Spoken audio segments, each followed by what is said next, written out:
안녕하세요, 여러분. 오늘도 찾아와 주셔서 반갑습니다. 여러분, 요즘 액티브 시니어라는 말 들어보셨나요? 나이가 60이 넘었지만 여전히 활기차게 배우고 즐기고 사회에 참여하는 분들을 뜻하는데요. 사실 우리 주변에서도 쉽게 만날 수 있습니다. 저는 얼마 전 이런 경험을 했어요. 동네 공원에 아침마다 산책을 나가는데 늘 같은 시간에 보이는 한 분이 계셨습니다. 올해 70이 넘으셨다는데 늘 친구분들과 함께 오셔서 웃고 떠들며 걷기를 하시더라고요. 아침에 일어나기 귀찮을 때도 있지만 같이 걸을 사람이 있다는 게 힘이 돼요 하시는데 그 말씀이 참 마음에 남았습니다. 오늘은 이렇게 여가 활동과 사회 참여가 인생을 얼마나 빛나게 해주는지 그리고 어떻게 시작할 수 있는지 이야기 나눠볼까 해요. 1. 여가 활동과 사회 참여가 주는 힘. 사람은 누구나 무언가를 하고 싶고 또 누군가와 연결되어 있어야 합니다. 일에서 물러나고 아이들도 다 커서 집을 떠나면 갑자기 시간이 많아지죠. 그때 그냥 TV만 보며 보내면 몸은 물론 마음까지 금세 지쳐버립니다. 하지만 작은 취미, 새로운 모임, 봉사활동 하나만 시작해도 삶은 달라집니다. 아직 나도 할 수 있구나 하는 자신감이 생기고 웃을 일이 많아져요. 여가 활동, 나를 다시 발견하는 시간. 일집에서 시작하는 소소한 취미. 제가 아는 한 분은 퇴직 후 허무감이 크게 오셨다고 해요. 하루 종일 집에서 TV만 보니 하루가 왜 이렇게 길고 지루한지 모르겠더래요. 그런데 우연히 색칠 공부 책을 접하면서 달라졌습니다. 이 나이에 무슨 색칠이냐 싶었는데 하루에 한 장씩 칠하다 보니 마음이 차분해지고 완성된 그림을 보며 성취감도 느낄 수 있었다고 하더라고요. 책 읽기, 음악, 그림, 글쓰기. 이런 소소한 취미가 우리를 다시 웃게 만드는 열쇠가 됩니다. 이 몸을 움직이는 즐거움. 여가 활동에서 빼놓을 수 없는 건 역시 몸을 움직이는 일입니다. 동네 실버 요가반에 갔을 때 기억이 나요.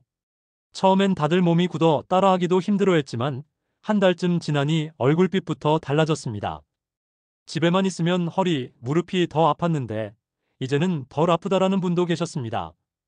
걷기, 자전거, 게이트볼, 배드민턴. 중요한 건 실력이 아니라 꾸준히 즐겁게 하는 것이에요. 새로운 배움의 설렘. 여가 활동은 단순히 노는 게 아닙니다. 새로운 걸 배우면서 머리와 마음이 젊어질 수도 있죠. 한 어르신은 구청 스마트폰 강좌를 듣기 시작했는데 손주에게 직접 사진을 찍어 보내며 얼마나 뿌듯해 하시는지 몰라요. 이제 손주한테 매번 물어보지 않아도 돼서 참 좋아요라며 환하게 웃으셨습니다. 외국어, 컴퓨터, 그림, 악기 어떤 것이든 상관없습니다. 배움에는 나이가 없다는 말, 정말 맞는 말이죠. 3. 사회 참여, 나를 세상과 이어주는 다리. 1. 봉사활동의 보람. 제가 아는 60대 부부는 매주 아이들 공부를 봐주는 봉사에 참여하고 계십니다. 처음엔 시간이 남아서 시작했는데 이제는 아이들이 우리를 기다린다고 하니 발걸음이 더 가벼워요라고 하셨어요. 봉사활동은 단순히 주는 게 아니라 받는 기쁨이 훨씬 더 큽니다. 내가 아직 누군가에게 도움이 된다는 감각이 삶을 풍요롭게 해주죠. 이 동호회와 모임. 또 어떤 분은 글쓰기 동호회에 들어가셨습니다. 내 인생 이야기를 글로 남겨보자는 마음으로 시작했는데 어느새 동갑내기 친구들도 많이 생기고 서로의 글을 읽어주며 웃고 울기도 한다고 합니다. 나와 같은 관심사를 가진 사람을 만난다는 건 정말 큰 즐거움이에요. 함께 여행을 가거나 사진을 찍거나 음악을 나누다 보면 어느새 가족처럼 가까워집니다. 3세대 간 교류. 손주 세대와 함께하는 교류도 빼놓을 수 없어요. 아이들에게 옛날 이야기를 들려주고 젊은 세대에게 경험을 전해주는 것. 이건 누구도 대신할 수 없는 우리 세대만의 자산입니다. 어르신들이 젊은 세대에게 한식 요리를 가르쳐주는 활동을 본 적이 있어요. 내 손맛이 누군가에게 이어진다니 기쁘다라며 눈시울을 붉히시던 모습이 기억납니다. 4. 여가와 사회 참여가 주는 선물. 이런 활동들이 주는 효과는 단순히 재미에서 끝나지 않습니다. 건강 걷고 배우고 만나면 몸과 뇌가 건강해집니다. 마음의 젊음 아직도 할 수 있다는 자신감이 생기고 삶이 활기를 띱니다.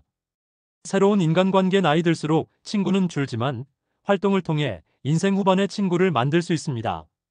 이게 바로 여가와 사회 참여가 주는 선물이에요. 5. 어떻게 시작할까요? 혹시 이 나이에 무슨 새로운 걸 시작하겠어 하고 생각하시나요? 그렇지 않습니다. 시작은 언제든 늦지 않아요. 제가 만난 한 할머니는 75세에 처음으로 복지관 합창단에 들어가셨습니다.